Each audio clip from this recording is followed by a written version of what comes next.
अब 55 सीटें ऐसी हैं सुकेश जहां पर जो अंतर है वो 1000 या कम है, और 33 सीटें ऐसी है जहां पर 500 से कम का अंतर है। तो दर्शकों, एक बार फिर आपको पूरी जिम्मेदारी से यह बात कह रहा हूं, ये जो आंकड़े हैं ये बदल सकते हैं, ये पलट सकते हैं। अभी इसे सेकुलर ट्रेंड ना मानिए। जो बात मैं अभी तक कह रहा था, मैं अपनी ही बात को तरमीम कर रहा हूं। अभी 33 सीटें अगर सिर्फ 500 वोटों का अंतर है, अगर 55 सीटें ऐसी हैं जहां पर अंतर 1000 से भी कम का है, तो the game is still on. मैं कह रहा हूं शाम लंबी होने वाली है, रात तक रुकना पड़ेगा, लगता है रात तक रुकना पड़ेगा। अभी 20% यहां पर काउंटिंग हो पाई है, वोटों की गिनती हो पाई है। तो ये एक बड़ा आंकड़ा है, ये आपको समझने की जरूरत है। 129 पर एनडीए फिलहाल बढ़त बना रहा है, लेकिन ये बढ़त क्या टिक पाती है? अभी ये कहना कि एक ट्रेंड पकड़ ली गई है, जल्दबाजी होगी। मैं फिर से कह रहा हूं, अभी ये कह देना कि ट्रेंड पकड़ ली गई है, जल्दबाजी होगी। 55 सीटों पर सिर्फ 1000 वोटों का अंतर, 33 सीटों पर सिर्फ 500 वोटों का अंतर, कुल मिलाकर एक बात पे ये 88 सीट हो जाती है। नहीं, ठीक ये बात है, बहुत बड़ा आंकड़ा है। नहीं ठीक बात है कि ये बदल भी सकता है अभी, और हम तो चाहेंगे कि नीतीश कुमार वाला मामला पूरा बदले। देखिए, हम उससे हटने वाले नहीं हैं, लेकिन ये हकीकत है कि बिहार की जनता ने जो क्लियर मैंडेट दिया करती थी, उस तरह का मैंडेट अभी नजर नहीं आ रहा है। क्योंकि 500 कई सीटें तो बल्कि 80 पे 60 पे अटकी हुई हैं। अभी हमने चार्ट देखा इलेक्शन कमीशन नहीं, 88 सीटों पर उलटफेर संभव है। नहीं, हम कह रहे कई सीटें 80 और 60 42 वोट है, मतलब डिफरेंस जो है। तो ये रुझान अगले 2 घंटों में या 3 घंटों में कहां तक पहुंचेंगे ये देखा जाएगा, और ये दर्शक भी देख रहे हैं। लेकिन अभी बिल्कुल सही बात आपने कही कि मैच इज ऑन, और किस तरफ जाएगा ये भी अभी नहीं कह सकते। लेकिन इसके साथ साथ एक बात भी तय है कि बीजेपी का स्ट्राइक रेट देख लीजिए जरा, 107 या 108 सीटों पे लड़े हैं, 110 पे और 74 पे आगे चल रहे हैं।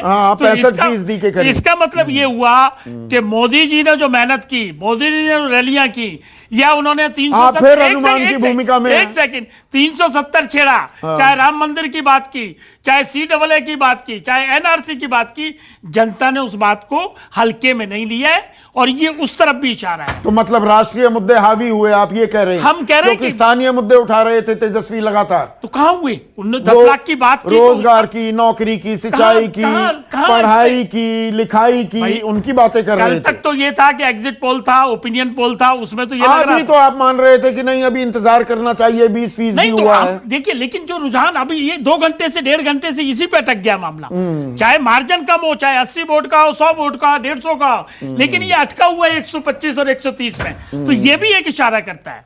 तो मेरे साथ वरिष्ठ पत्रकार मुकेश कुमार सिंह भी जुड़ गए हैं। मुकेश, ये दिलचस्प लड़ाई है। वाजपेयी जी को एक चीज गौर करना संदीप, यहाँ वाजपेयी जी को इस बात की बेहद खुशी है कि मोदी जी की पार्टी अच्छा कर रही है, इनकी अपनी पार्टी कैसी कर रही है इसका इनको कोई दुख गम नहीं है। पहली बात। और दूसरी बात यह कि यहां पर यह बिल्कुल सही है कि अभी ये बिल्कुल शुरुआती रुझान है, तकरीबन 20% की काउंटिंग नहीं हुई है अभी। और यहां पर यह बताना जरूरी होगा, जो दर्शक लगातार देखते हैं, विधानसभा चुनाव का हमारा एनालिसिस देखते हैं, अरे भैया 11 बजे तक बता देते थे, वो सामान्य समय होता था, नॉर्मल टाइम्स होते थे। ये संकट काल, संक्रमण काल, आपदा काल, कोरोना काल, 2 बजे यहां पर पोलिंग स्टेशंस में जितने मतदाता जाते थे उनकी तादाद कम कर दी गई, पोलिंग बूथ की संख्या बढ़ा दी गई। तो ईवीएम में अमूमन जितने वोटर कैद या वोट कैद होते थे, इस बार उनकी संख्या कम है। इसलिए जहां 10-12 राउंड में, 14 राउंड में मुकम्मल हो जाती थी वोटों की गिनती की प्रक्रिया, इस बार 30 से 35 राउंड भी बिल्कुल जाएगी। और तस्वीर सही मायने में तस्वीर साफ होते होते मेरा अनुमान यह है कि शाम को 7 बजे 8 बजे करीब तस्वीर साफ होगी। तब जो है वो कैंडिडेट्स अपनी स्ट्रेंथ को मजबूत करते हुए नजर आएंगे, जिसका जो भी मार्जिन होगा। अभी तो बहुत ही एलिमेंट्री शुरुआती दौर है। आप देखिए, ये वो वाला आंकड़ा है, correct me if I am wrong Mukesh, जो हम नॉर्मली 9 बजे सामान्य टाइम में 9 बजे जो आंकड़ा बताते थे, आज लगभग 1 बजे हम वो आंकड़ा बता रहे हैं। वो आंकड़ा बता रहे हैं। ठीक कह रहा हूं मैं? बिल्कुल परफेक्ट है ये। दर्शकों के समझने के लिए ये बिल्कुल सही एक तरीके से नुस्खा है कि अभी जो ट्रेंड दिख रहे हैं कहीं भी किसी भी चैनल पे, वो ट्रेंड जो है वो आमतौर पे सामान्य स्थिति में कोविड से पहले 9 बजे के आसपास इस तरह के ट्रेंड पैदा होते थे। तो अभी बहुत दूर है। तो ये सामान्य समय के 9 बजे हैं और ये कोरोना काल के संकट काल के 1 बजने को है। राजीव मिश्रा, इंतजार करना पड़ेगा, लंबी लड़ाई है ये तो।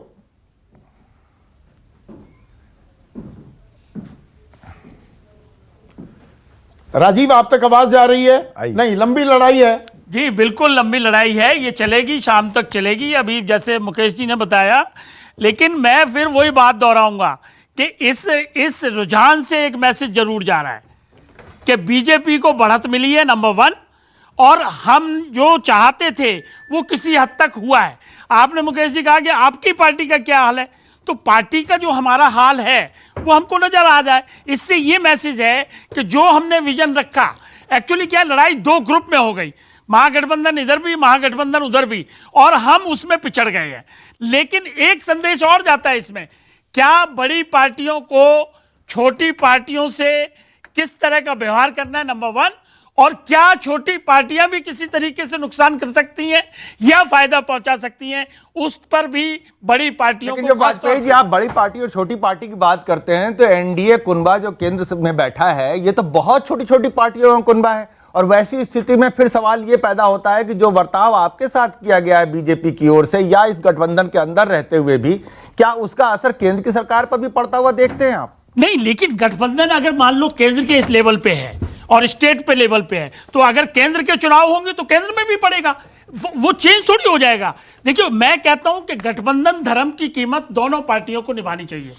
मान लो हम अगर ज्यादा डिमांड करें तो वो हमारी जाती है, और वो हमको कम दें तो ये उनकी जाती है। तो लिमिटेशंस एंड बाउंड्रीज में दोनों पार्टियों को घूमना पड़ेगा, ये भी संदेश यहां से लेना पड़ेगा।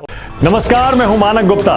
अगर आपको हमारा ये वीडियो पसंद आया हो तो इसे लाइक और शेयर जरूर करें, और हां, हमें सब्सक्राइब और फॉलो करना ना भूलें ताकि आप देश और दुनिया की कोई खबर मिस ना करें। तो जुड़े रहिए हमारे साथ और देखते रहिए News 24।